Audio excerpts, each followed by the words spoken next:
বিসমিল্লাহির রহমানির রহিম। প্রিয় শিক্ষার্থী বন্ধুরা, আজকে আমি তোমাদেরকে শেখাবো কিভাবে ইম্পারেটিভ সেন্টেন্সকে অ্যাক্টিভ থেকে প্যাসিভ ভয়েস করতে হয়। তোমরা জানো যে ইম্পারেটিভ সেন্টেন্স হলো আদেশ, উপদেশ এবং নিষেধমূলক বাক্য। তো সেক্ষেত্রে ইম্পারেটিভ সেন্টেন্সকে আমরা প্যাসিভ ভয়েস কিভাবে করব সেটা আমরা দেখাচ্ছি। প্রথমে আমাদের লক্ষ্য রাখতে হবে যে ইম্পারেটিভ সেন্টেন্সে দুটো স্ট্রাকচার আমাদেরকে ফলো করতে। এখানে দেখো স্ট্রাকচার ওয়ান যেটা আমরা লিখছি সেটার মধ্যে থাকবে let plus subject plus be plus ভার্বের পাস্ট পার্টিসিপল। এখানে একটু বলে নেই, এখানে যদিও আমরা সাবজেক্ট কথা লিখেছি কিন্তু লেটের পরে প্রোনাউন কখনো সাবজেক্টিভ রূপ আসে না, কিন্তু তোমাদের বোঝার সুবিধাতে আমরা সাবজেক্ট কথাটা লিখেছি। এর কারণ হচ্ছে ইম্পারেটিভ সেন্টেন্স সেকেন্ড পার্সনের মাধ্যমে পরিচালিত হয় বা সেকেন্ড পার্সনের মাধ্যমে কন্ট্রোলড হয়, যার জন্য এখানে যেমন লেট মি গো, আমাকে যেতে দাও, তাই লেটের পরে তো যদিও এটা অবজেক্টিভ রূপ আসছে কিন্তু আমাদের বোঝার সুবিধার্থে সাবজেক্ট কথাটা লিখেছি। তাই তোমরা এভাবে মুখস্থ রাখো আর মনে মনে এটা রেখো যে লেটের পরে কখনো সাবজেক্টিভ নমিনেটিভ কেস বসে না, এটা সাধারণত আমরা অবজেক্টিভ রূপে বসে, কিন্তু বোঝার সুবিধার্থে আমরা এখানে দিয়েছি let plus subject plus be plus ভার্বের পাস্ট পার্টিসিপল। যেমন এখানে একটা সেন্টেন্স দেখো, ডু দ্য ওয়ার্ক। এখানে মনে রাখতে হবে ইম্পারেটিভ সেন্টেন্সে দুই ধরনের সেন্টেন্স হয়। কিছু সেন্টেন্স শুরু হয় লেট ছাড়া, আবার কিছু সেন্টেন্স শুরু হয় লেট দ্বারা। এই যে এখানে দেখো এই সেন্টেন্সটা কিন্তু লেট দ্বারা শুরু হয়েছে আর এটা কিন্তু লেট ছাড়া শুরু হয়েছে। তো লেট ছাড়া যখন সেন্টেন্সটা শুরু হবে তখন এই স্ট্রাকচারে যাবে, let plus subject plus be plus ভার্বের পাস্ট পার্টিসিপল হবে, এতটুকুই। যেমন ডু দ্য ওয়ার্ক, তা let the work be done. দেখো এখানে লেট বসছে, এখানে দ্য ওয়ার্ক ছিল অবজেক্ট, এটা হয়ে গেছে সাবজেক্ট। হ্যাঁ, দ্য ওয়ার্ক, এরপর বি আসছে, বি চলে আসছে এবং ভার্বের ডু ছিল, ডু এই যে ডুটা হয়ে গেছে ডান, মিলে গেছে। আরেকটা আমি সেন্টেন্স করেছি তোমাদের সুবিধার্থে, যেমন হেল্প মি। তুমি দেখো এই যে আমি বলছি লেট প্লাস সাবজেক্ট, কিন্তু এখানে বসছে কিন্তু মি, ঠিক না? তো এই হিসেবে রাখতে হবে তোমাদের বোঝার সুবিধা যায়। আবার পুরো অবজেক্ট দিলে তোমার বুঝতে তোমাদের সমস্যা দেখা দেবে, তো একটু বুঝে নিও, আশা করি আমরা তোমার বুঝতে পারবো। তা লেট প্লাস লেটের পরে আমরা এই মি বসালাম, লেটের পরে অবজেক্টিভ বসবে, যদি এখানে সাবজেক্ট লিখেছি আমরা লেট প্লাস মি সাবজেক্ট। এরপর কি বসাতে হবে? বি বসালাম আমরা, এবং এখানে হেল্প আছে, এটা পাস্ট পার্টিসিপল হেল্পড হয়ে গেছে। লেট প্লাস, তাহলে কি হবে? Let me be helped, help me, let me be helped. তো আশা করি তোমরা বুঝতে পেরেছো। এবার আমরা দ্বিতীয় স্ট্রাকচারটা হবে এই সেন্টেন্সের ক্ষেত্রে যে সেন্টেন্সগুলো লেট দ্বারা শুরু হবে। এই যেমন এই সেন্টেন্সটা দেখো, এখানে একটা সেন্টেন্স দেখো, এখানে দেখো let them finish the work, এই যে সেন্টেন্সটা লেট দ্বারা শুরু হয়েছে, সেক্ষেত্রে let plus subject plus be plus ভার্বের পাস্ট পার্টিসিপল এই পর্যন্ত আসছে। দেখছো তোমরা দেখো এই পর্যন্ত এই আসলো, এতটুকু আসলো। এতটুকু আসার পর কিন্তু এখন অতিরিক্ত আসবে, কারণ এখানে দেখো এই যে এখানে দেখো এই দেম আছে, আবার দ্য ওয়ার্ক আছে, লক্ষ্য করছো? তাহলে দুইটাকে তো অবশ্যই তোমাকে চেঞ্জ করতে হবে। চেঞ্জ করতে হলে বাই দেম হয়ে যাবে, সেই জন্য এক্সট্রা আসছে যে subject past participle plus by plus object, অর্থাৎ এই দেমটা অবজেক্ট হিসেবে চলে গেছে। এখন লেটের পরও সে অবজেক্টিভই বসবে, যেহেতু এটা সেকেন্ড পার্সনের মাধ্যমে কন্ট্রোল হচ্ছে। আবার বাইয়ের পরও দেমই বসছে, তখন আবার দে করো না, তাহলে কিন্তু হবে না, বাইয়ের পরে কখনো দে হয় না। তো এই স্ট্রাকচার মনে রাখবো। তাহলে late them finish the work, তাহলে কি হবে? লেট দ্য ওয়ার্ক বি, এই দেখো late the work B, finish আছে, ফিনিশড হয়ে গেছে, এরপর বাই চলে আসছে আর এ দেম। ক্লিয়ার? আশা করি তোমরা বুঝতে পারছো। এই মোটামুটি এই ক্যাটাগরি হলো ইম্পারেটিভ সেন্টেন্স, আর অন্যদিকে তোমাদের তাকাতে হবে না, এই ক্যাটাগরি করলেই হবে।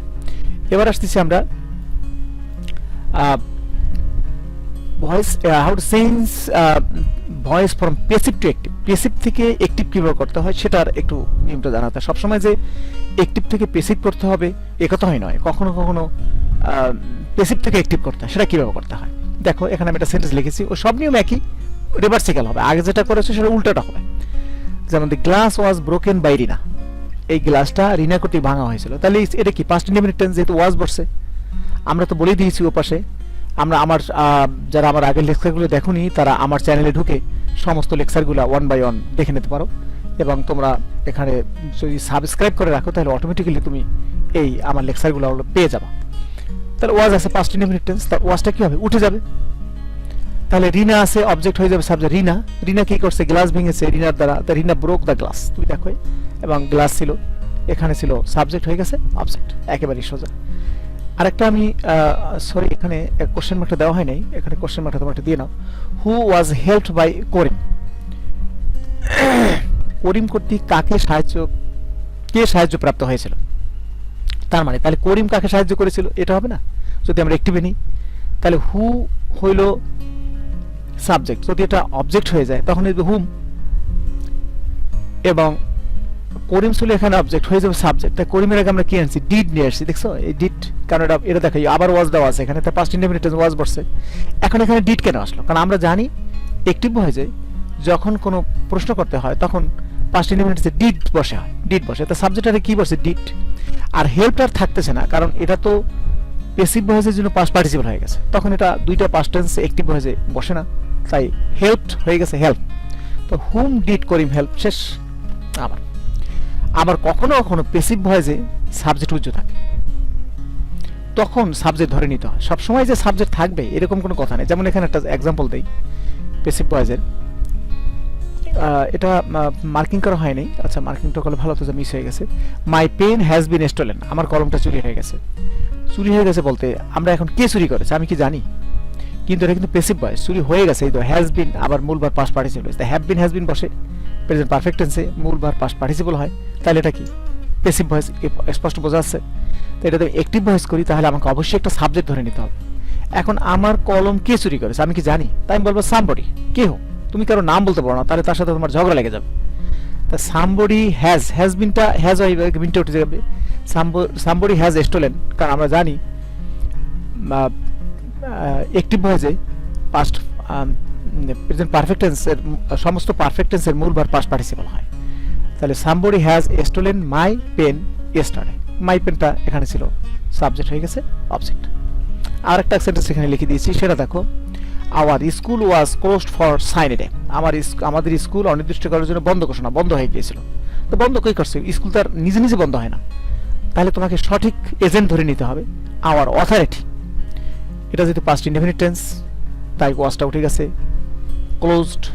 ক্লোজডের পাস্ট ইনডেফিনিট টেন্সও ক্লোজড হয়, আওয়ার অথরিটি ক্লোজড, কি ক্লোজ করছে, আওয়ার স্কুল, আর এখানে আওয়ারটা বসে নাই তোমরা, আই এম সরি, এখানে আওয়ারটা দেখে নিও, এটা প্রিন্ট মিস্টেক হয়ে গেছে।